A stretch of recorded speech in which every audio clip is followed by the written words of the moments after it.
Hello everybody, my name is Manu. I'm one of the founders of Naturalia Retreat Center in the Amazon rainforest in Peru. I'm here to talk about the plant medicine Ayahuasca in Peru. I will talk about the traditional way with the Shipibo Konibo ethnicity. That will be the base of all this discussion.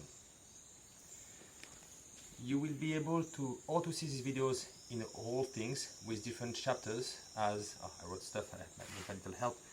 We'll talk about like what is ayahuasca, how is a ceremony, what's the personal process of ayahuasca, what the dieta, the difference of typical dieta for ayahuasca, and what the difference with a plant diet dieta.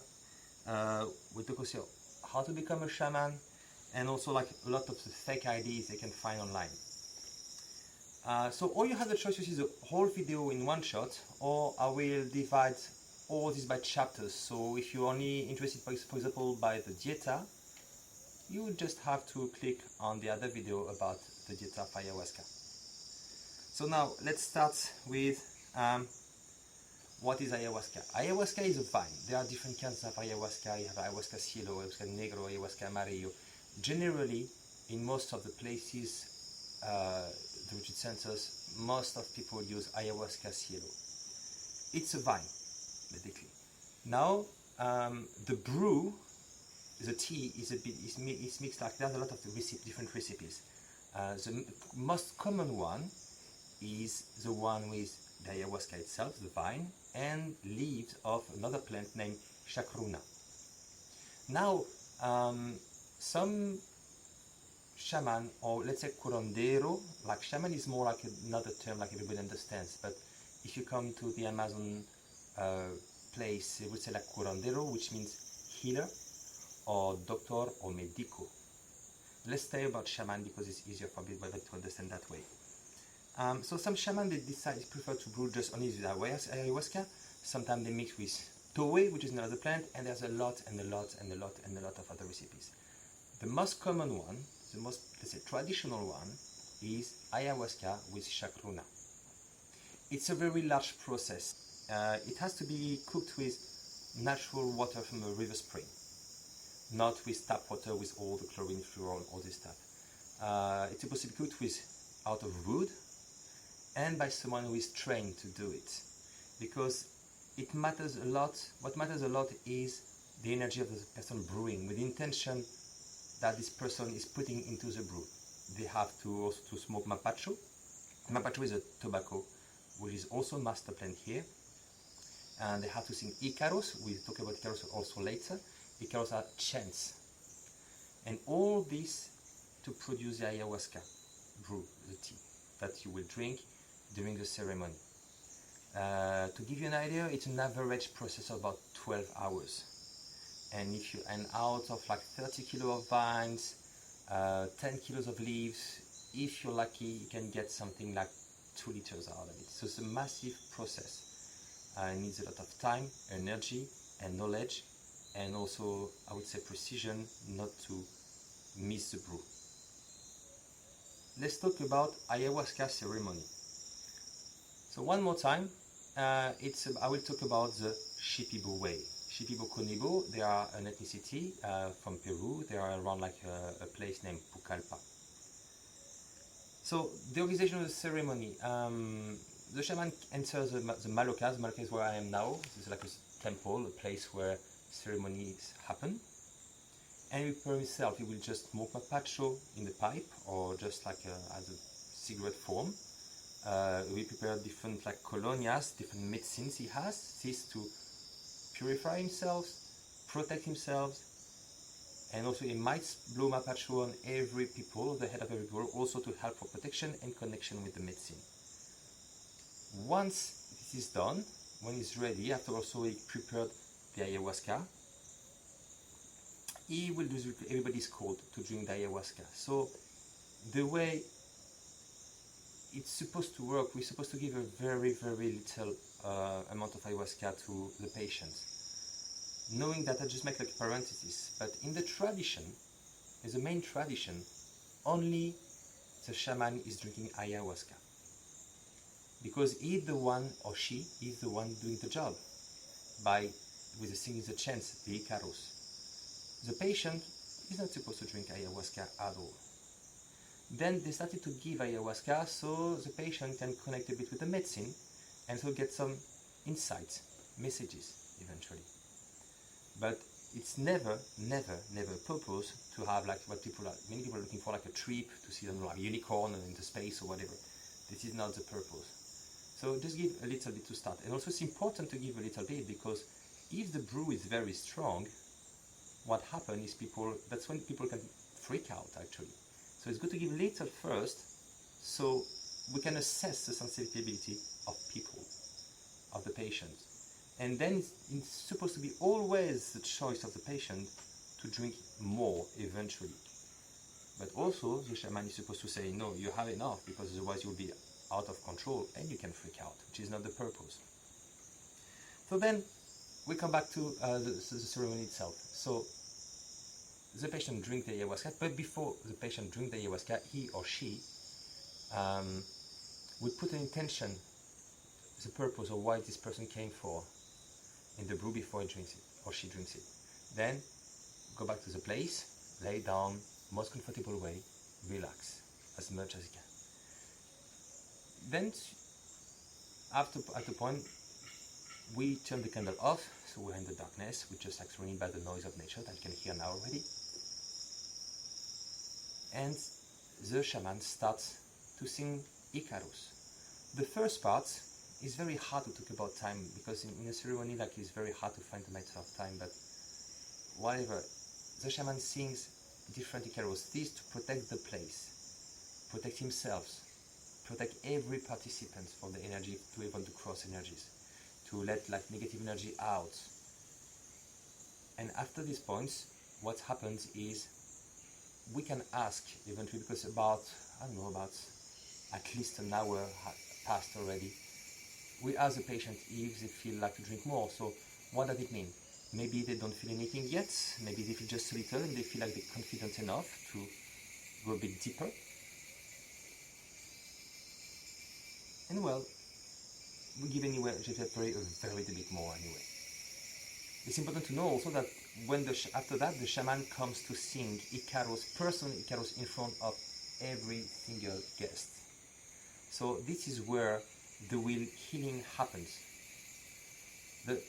Every Icarus, what is an Icarus actually? An Icarus is a chance which is come like kind of spontaneously to the shaman.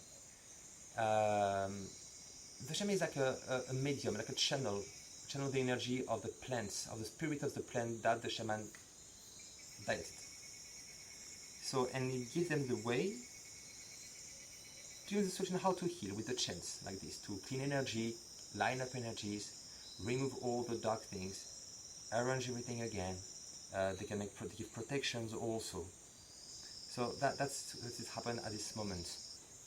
At the end of each Icarus, the shaman also gives some healing. Sometimes they blow like some colonia in the hands, on the head, just to make a closure of the healing, and then it changes of patient and patient and patient. After that, it depends on every single place. Against which people can go. Here, for example, I would play some Icarus with a guitar. Some other places, there's this place just some music, or sometimes just, well, there's no one, just the ceremony is over. Maybe the shaman sings more Icarus also, just to close the ceremony. But that's the way it happens. During a ceremony, like everybody is allowed to go to the church anytime they want.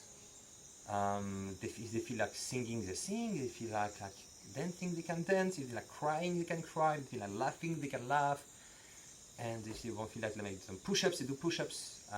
Not joking, I thought that actually when we were facilitating in the place, we had someone, I think, for about like 2 hours, he was working out in the Maloka, which was amazing. But so the purpose is to let go. So the mindset is just actually not to have any mindset, it's just to let go, to be open to everything and trust. And that's how it happens. The more you are thinking the more you're in your mind and your thoughts, but that's the best way to resist and to avoid the medicine to do the job. It's so important not to try to analyze, not to try to influence. The medicine doesn't show you what you want to see. It shows you what you need to see. So sometimes it's not super nice. Sometimes it's intense. Sometimes it brings you back to places where actually you did everything to forget. But that's what you're supposed to see to find a closure on this. Acceptance. Most of the time to find forgiveness also. So it's important to be aware that it's not necessarily an easy path. It's not undoable, of course not. But if you really want to go towards something better, sometimes it's a bit hard. But every ceremony is different. Every ceremony is different. I just want to come back about the Icaros. As I explained, the Icaros are sung for a patient, for a ceremony, in a special place. So every Icaros in a way is unique. So it doesn't make any sense when I read sometimes online also like, what's the best YouTube playlist for a ceremony? I mean, there's no YouTube playlist for a ceremony. If you want to follow the real tradition, there's no thing you can record, because you can, even if you record an Icaros for a ceremony and you play it afterwards, it's like listening to any other tunes, like Coldplay or whatever. It has the same effect. It should be a nice song, it should be nice, it's a nice feeling, but it doesn't have the healing properties that the Icaros, when Icaros is sung at the moment for a place, for a person.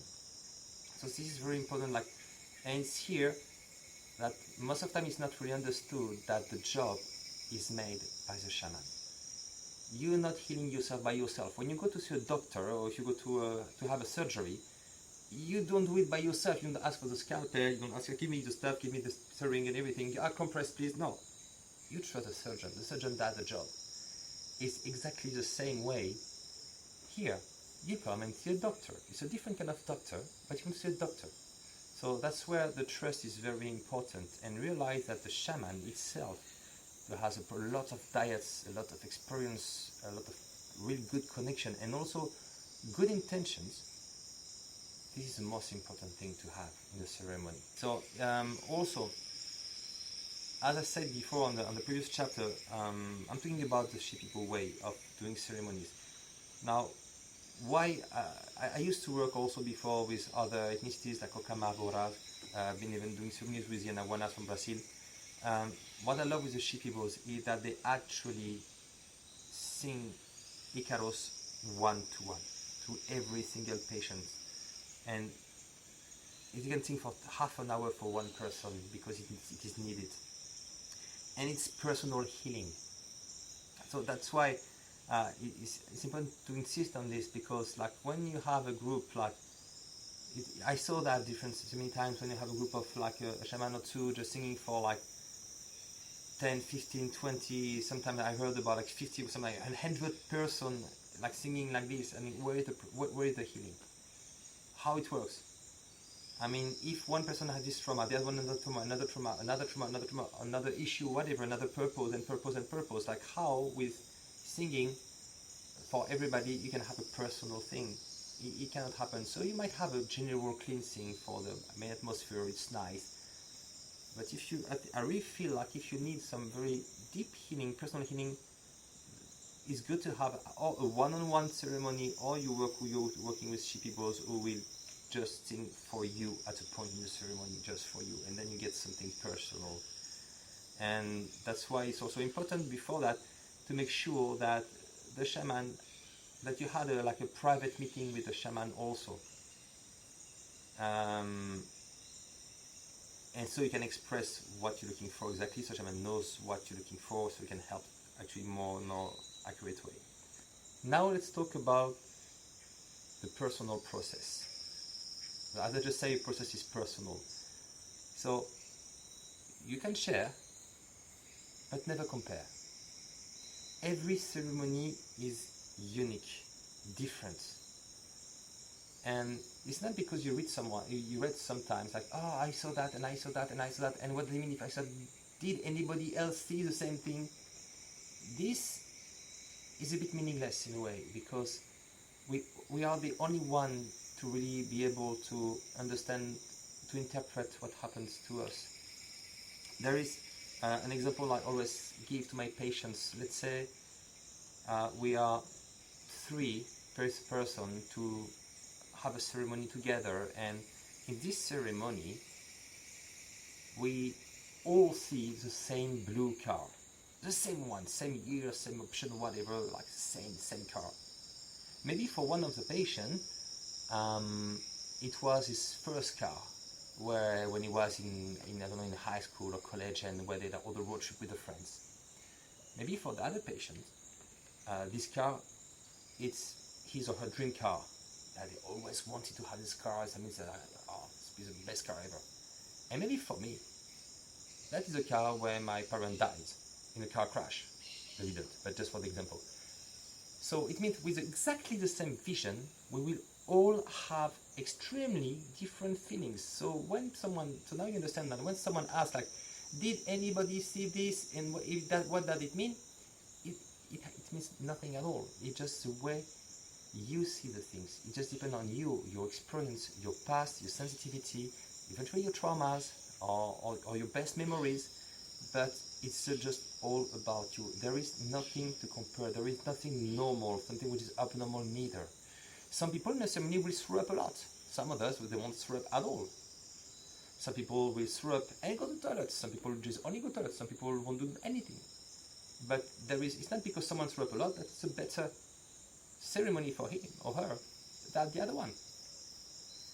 It comes the way it has to come for you, and it's perfect that way. There is no way to define, oh, you were a good guy, you had a good ceremony, you understood everything. No, this doesn't mean anything. It's just you and yourself, and this is very important. So share, yes. Compare, never. Also, part in the process is that ayahuasca is a tool. It's not a magic pill who will solve all your problems. It's not because you come in a retreat and drink 3 or 4 times ayahuasca and then, oh, okay, now my life will change. No, it's not. Ayahuasca is a tool. It opens doors. It builds bridges if you want to, but you are the only one to be able to explore what's behind these doors. Nobody, but you can do that. So for that you have to take action. It's like also I explain to people sometimes, if you have a nail that you want to nail in a plank of wood, so we here say, look, this is named a hammer, and that's the way we use it. Now I can give you like 1,000 hammers. If you never use it, the nail won't move. You have to use this tool. Everything you get during a retreat, doesn't matter how long it is, but you have to use it. So there are tools for that. So some places like here, but other places do, or fortunately do that. It's like integration. Integration is like a barbecue word for me, but it means like how to apply in the daily life what you got in a retreat. Because in a retreat it's super easy, like everything is nice, you're in nature, everything is lovely, there's no judgments, you don't have pressure, and nobody tells you what you should do, what you should think, how all this. No, you're free. So it's so easy to relax, but this state of relaxation that you have, you should keep it all the time. So we try to give you tools for that also. It's part of it. It's a very important part of it. Is how afterwards you apply what you got in the retreat in the daily life. Ayahuasca diets. Ayahuasca dieta.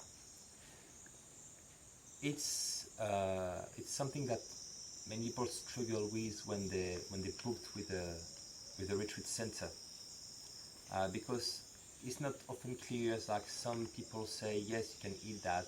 No, you cannot eat that. This yes, this no, this no, this yes. It's a bit confusing. The thing is, we can say that there's almost as many diets that there are shamans. Some shamans, they would say, you don't need to do any diet. And some of them would be very strict on the diets. What we can agree to say about the most common points on dietas is that you have to eat without salt, without sugar, without oil, without milk or dairies, without alcohol, no red meat, no pork, no chili, no citric fruits, and then I will come back afterwards about all kind of drug stuff. Then some people they say yes, you can eat almonds. People say no, you cannot eat almonds. And you can eat avocado. No, you cannot eat avocado. What we have to understand about this ayahuasca diet, it's more like a detox. In our countries, when I say our countries, I mean like in Europe or like North America or any developed countries where we have a lot of processed food, processed sugar, sodas, and all this kind of junk stuff, actually, like not healthy food, and also the thing which don't necessarily have a healthy lifestyle neither. So it's more a detox to prepare our stomach for the ayahuasca. Ayahuasca works a lot on the stomach actually, so that's why it's very important to have this body prepared. Just for that, actually, normally, if you go to like a proper place, they're supposed to start the week with a cleansing ceremony. So it's about purging. Purging is, there are different ways of purging. You have by throwing up, by going to the loo, crying at the purge, eventually like making a massive scream to kind of purge to release many things. So some people will do it with tobacco, which is very, very strong. It's not for beginners. Otherwise, other places generally do it with piñón colorado or piñón blanco, which are plants also, or lemongrass, hierba luisa, is the name here. And you will have to drink a lot of water until you purge.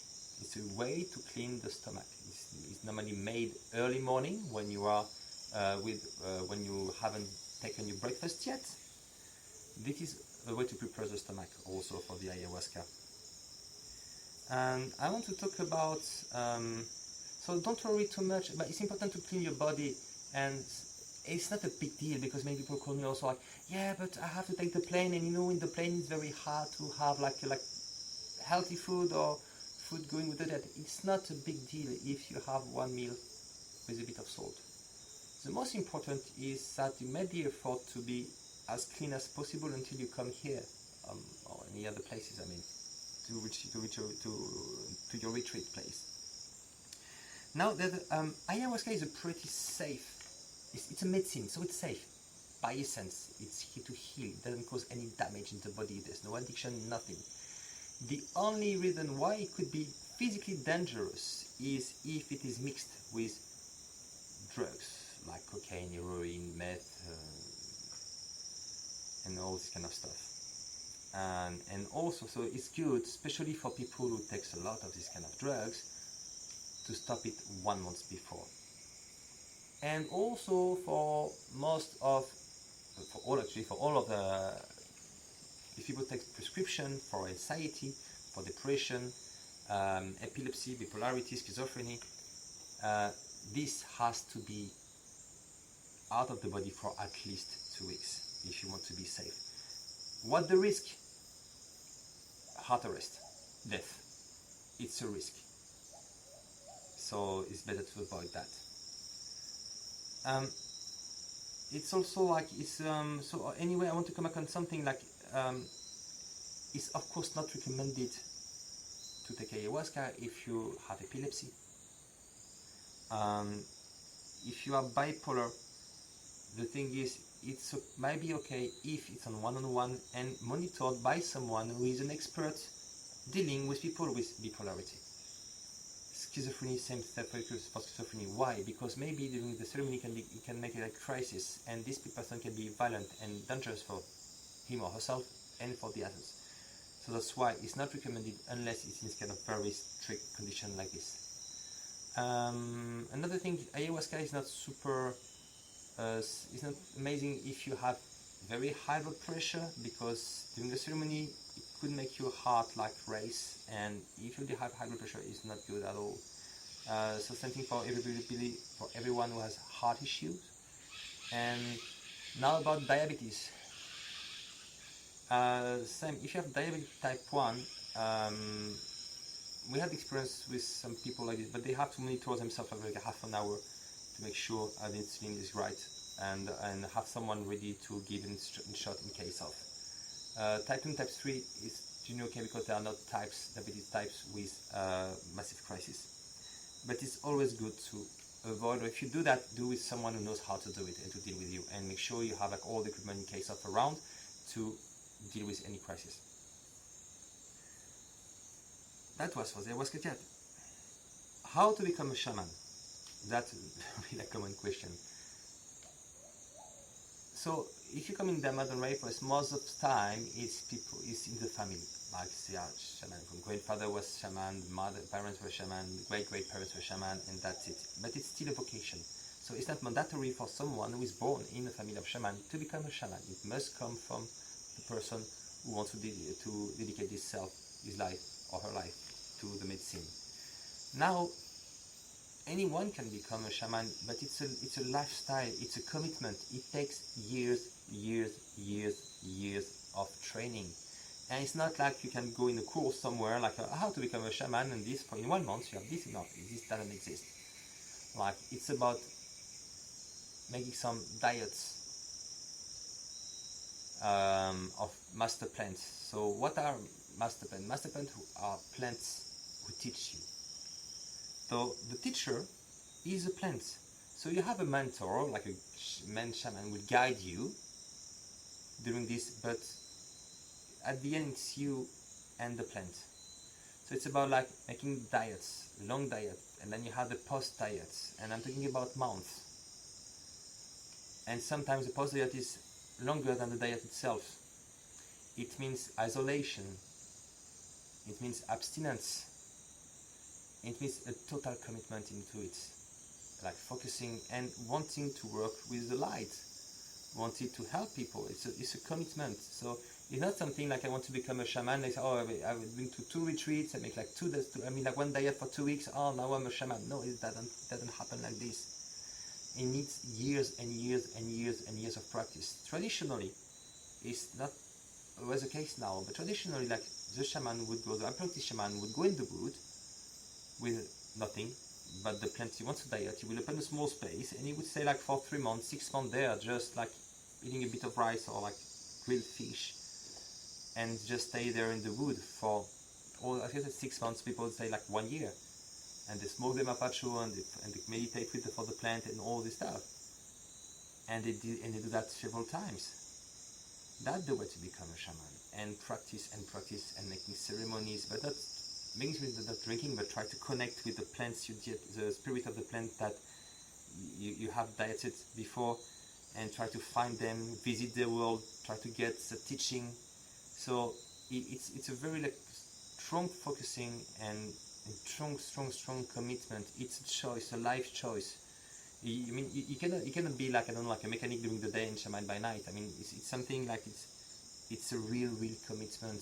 As I said before, the shaman does the job. So if you don't have the right person, if you just have someone just like play like YouTube playlist that they find on YouTube, a place that they find on YouTube like this, and say like, okay, now here, my friend, take this drink, and without even knowing where the drink comes from. I mean, when someone do ayahuasca, I don't know, somewhere in the world, I mean, like, how do you know it's originally ayahuasca, especially when it's actually illegal to import most of the time? But an ayahuasca brew is supposed to be prepared in a traditional way. I mean, at least in the same country, and with vine, which is like fresh leaf, with someone who has proper intention to do it. And it's really important. So once we're talking about the traditional way, so I know like many people are doing in different countries in different way with 1 or 2 shamans for hundreds of people, which for the tradition makes absolutely nonsense at all. But I'm just talking about the traditional way now.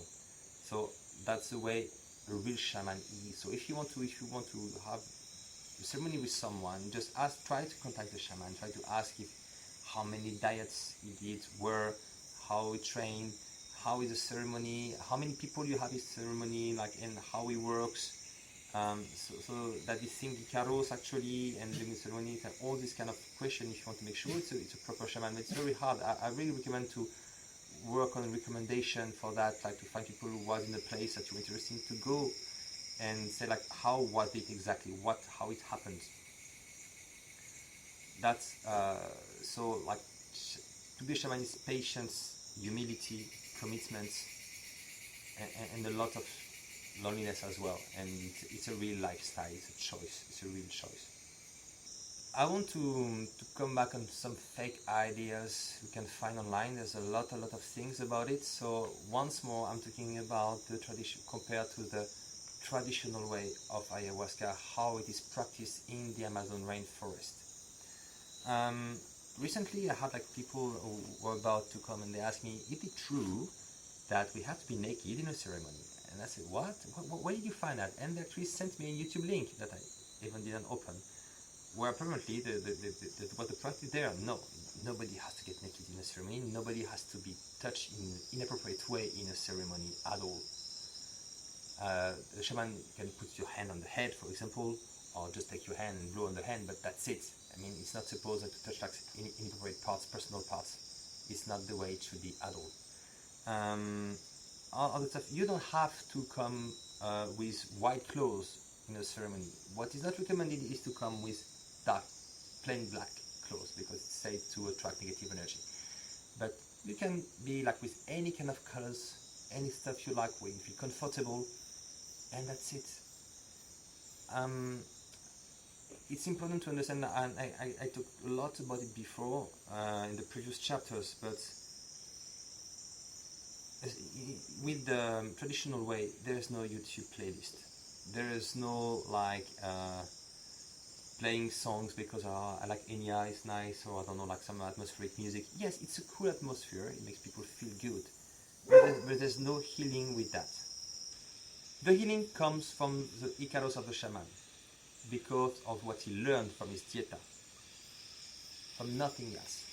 He is the one, or she is the one, to do the job, to do the healing. It's not music from Coldplay or whatever, or the best music, your favorite music. No, it comes from a song sung from this moment, from this person to the patient. Nothing else. If you record this song, it's just another song. Nothing else.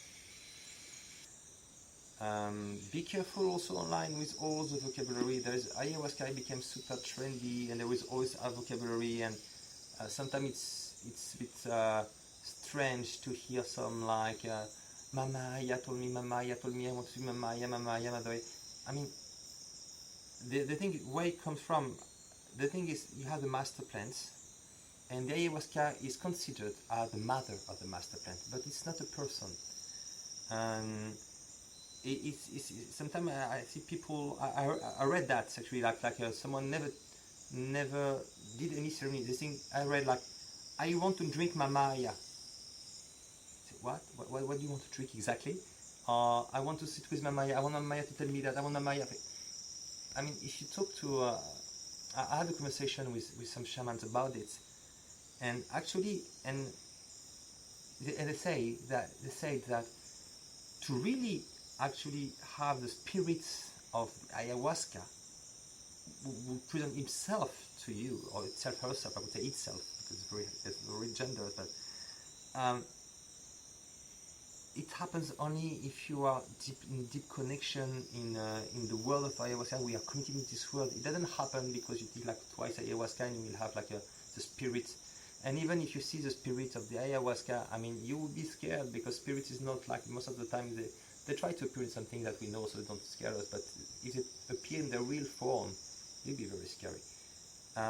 But it doesn't happen like this. So there is some confusion, like what ayahuasca does, it makes you connect with your true self. It shows you who you truly are. It helps you that. So you might have a conversation in a way with your inner self, your true self, your higher self, depends on whatever you want to name it, but who is truly you. And that's what actually becoming like, that's what you can hear or feel. But of course the spirit of the plants is here and they help, of course. But it's avoid read too much thing, because you give expectation, and people come and expect things like I like to see all this kind of stuff, seeing mamaya, seeing a lot of snakes and jaguars and eagles and all this stuff, and surfing plane flying there about the universe, because I read that no, it doesn't happen like this at all. Not to everyone. It's not that. It doesn't look like the painting you can see online or in crafts like native handcrafts.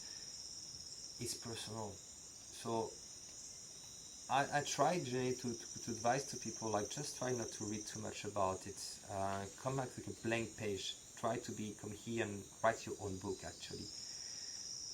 Understand that what you can read online is just the experience of someone.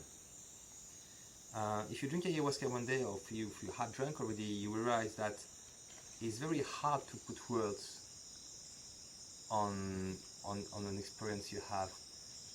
It's so special. So when you try to put these words, to find the words who are the closest to your experience, there's already a gap anyway between your experience and the words you pronounce. And then the person who will listen to these words will have his or her own interpretation of your words. So at the end, from what you experienced and what the other person understood, there's a massive, massive gap. And it creates expectations and wrong ideas.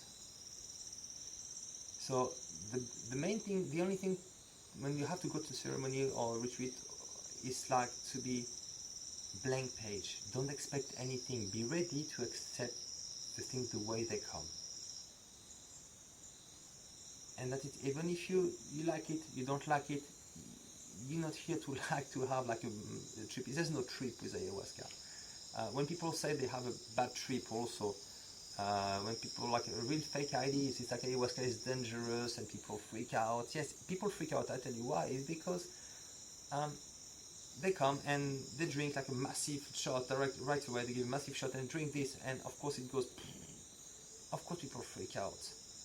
Of course it's not the way to do. You cannot give someone like, I don't know, if you to someone who never drank alcohol in his life, you don't give like a massive full glass of whiskey to drink one shot. It doesn't make any sense. It's the same. It's exactly the same. So that's why people could freak out also. And what people name a bad trip, there's not a bad trip. It's not because it's intense and hard that's a bad. It's just about that, okay, there are things that are coming. It shows us like who we truly are, the dark side and the bright side. But sometimes people, they don't want to accept the dark side coming to them. But it's fine, okay. With all darkness and bright and light and all this stuff, it's okay. So it's like, okay, that's part of me. Oh, okay. Well, maybe I have to clean a bit of this, but okay, it's okay like this. But acceptation about who we truly are. The more we reach, no, I don't want to tell. No. Okay, and by fighting this, that's when people say they had a bad trip. And also it's very important, from what I read online also many times, is like I have people even still inside the retreat, they just came out of ceremony, and the first thing they do is the next day they go online on Facebook group and ask like,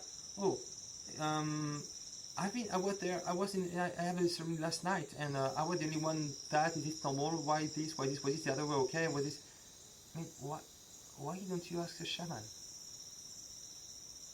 Why your first stuff you do is to take your phone and just like to ask on random people that you will never meet and don't know if they're like actually trustable, to answer the question when you have the facilitator or the shaman just right there next door. It's about trust about the shaman also. So it's very important. I try to think about all the things that I could read, which for me are not making a lot of sense. Knowing that normally when you go to a place, you're supposed to trust the people where you go, and that their role to these people to be as transparent, open, and available as possible, actually to be able to help you. This is very, very important. Trust. If you don't trust, or if you have a doubt about the people where you go, just don't go. It's better. I mean, it's pointless. And if you go to a place, yes, okay, you spend money and you are on the site and you don't feel like, I don't feel like it. Just go. I know it's money, but you risk much more than money in that case. So And once more, also, if you're in the right place, it's supposed to tell you everything. You're not supposed to have any doubt. You're supposed to be able to ask any single questions. Yes, also, this many times on the internet you have people saying, "Is this normal? I saw that. I saw that. I saw that. I saw that. I saw that. It is normal. Is it normal?" I talk about that in other chapters, but there is nothing to compare. Don't try to compare. There's nothing about normal. And the thing and what's most scary for me is that like everybody have an advice on it. Oh yes, it's normal. Like when I was out my Maloka, I saw there was alien there, or there was the spaceship there, and is this normal? And you have like everybody, yes, it's normal. They're with us. And this, no, I'm sorry. Sorry, like you have like your visions, and they have meaning, but no one but yourself can have the meaning of what you experienced.